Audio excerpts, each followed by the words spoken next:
خلت من قبله الرسل أفإن مات أو قتل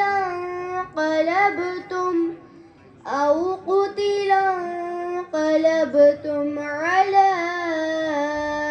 أعقابكم ومن ينقلب على عقبيه فلن يضر الله شيئا وسيجزي الله الشاكرين صدق اللہ العلی العظیم. تھوڑا ان آیات کا اجرا بھی کیجیے. واو زبر واو کے اوپر زبر ہے، زبر کو جلدی پڑھیں، تھوڑا بھی نہ کھینچے، معروف پڑھا جائے اور مجہول آواز سے بچا جائے. زبر کی آواز اوپر کو اٹھتی ہے. میم الف زبر ما، الف سے پہلے زبر ہے اس لیے الف مدہ ہوگا، اس کو ایک الف کے برابر کھینچ کر پڑھیں گے. حروف مدہ کتنے ہیں؟ حروف مدہ 3 ہے. الف مدہ، یا مدہ، واو مدہ. الف مدہ، الف سے پہلے زبر ہو تو الف مدہ ہوگا، اسے ایک الف کے برابر کھینچ کر پڑھیں گے. یا مدہ، یا ساکن سے پہلے زیر ہو تو یا مدہ ہوگا، اس کو بھی ایک الف کے برابر کھینچ کر پڑھیں گے. واو مدہ، واو ساکن سے پہلے پیش ہو تو واو مدہ ہوگا، اس لیے اسے بھی ایک الف کے برابر کھینچ کر پڑھیں گے. مد کی کتنی قسمیں ہیں؟ مد کی 3 قسمیں ہیں: مد متصل، مد منفصل اور مد لازم. مد لازم کی کتنی قسمیں ہیں؟ مد لازم کی 4 قسمیں ہیں: مد لازم کلمی مخفف، مد لازم کلمی مثقل، مد لازم حرفی مخفف اور مد لازم حرفی مثقل. مد لازم کلمہ مخفف کب ہوگا؟ مد لازم کلمی مخفف تب ہوگا جب کلمے میں حروف مدہ کے بعد والے حرف پر جزم ہو. مد لازم کلمہ مخفف قرآن پاک میں کتنی جگہ ہے؟ مد لازم کلمی مخفف قرآن پاک میں 2 جگہ، ایک ہی لفظ الآن ہے. میم پیش مو، میم کے اوپر پیش ہے، پیش کو جلدی پڑھیں، تھوڑا بھی نہ کھینچے، معروف پڑھا جائے اور مجہول آواز سے بچا جائے.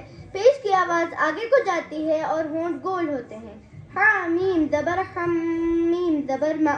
میم کے اوپر تردید ہے اس لیے اس کو 2 مرتبہ پڑھیں گے، ایک مرتبہ پہلے والے حرف سے ملا کر اور ایک مرتبہ خود سے. میم مشددہ ہے اس لیے میم مشددہ میں ایک الف کے برابر غنہ ہوگا. میم مشددہ کے علاوہ کس مشددہ میں غنہ ہوگا؟ میم مشددہ کے علاوہ اور نون مشددہ میں ایک الف کے برابر غنہ ہوگا.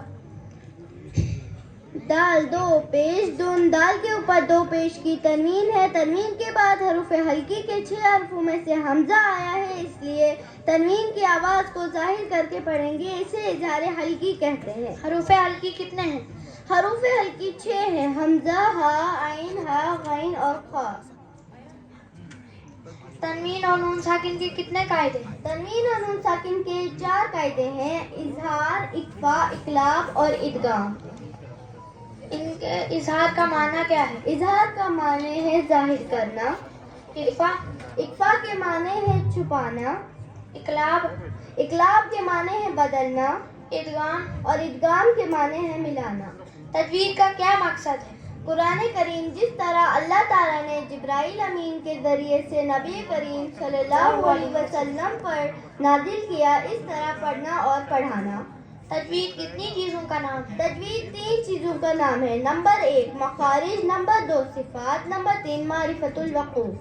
مخارج مخرج کی جمع ہے یعنی کون سا حرف کہاں سے نکلتا ہے. صفات صفت کی جمع ہے یعنی کس حرف کو کیسے پڑھنا ہے، مطلب کس حرف کو پر یعنی موٹی آواز سے پڑھنا ہے اور کس حرف کو باریک یعنی پتلی آواز سے پڑھنا ہے. معرفت الوقوف یعنی کہاں پر کیسے ٹھہرنا ہے. کیا تجوید سیکھنا ضروری ہے؟ ہر شخص کو اتنا تجوید سیکھنا ضروری ہے جس سے وہ قرآن پاک درست پڑھ سکے. بغیر تجوید کے قرآن پاک کا معنی غلط ہو جاتا ہے اور بغیر تجوید کے قرآن پاک پڑھنا گناہ ہے. والسلام.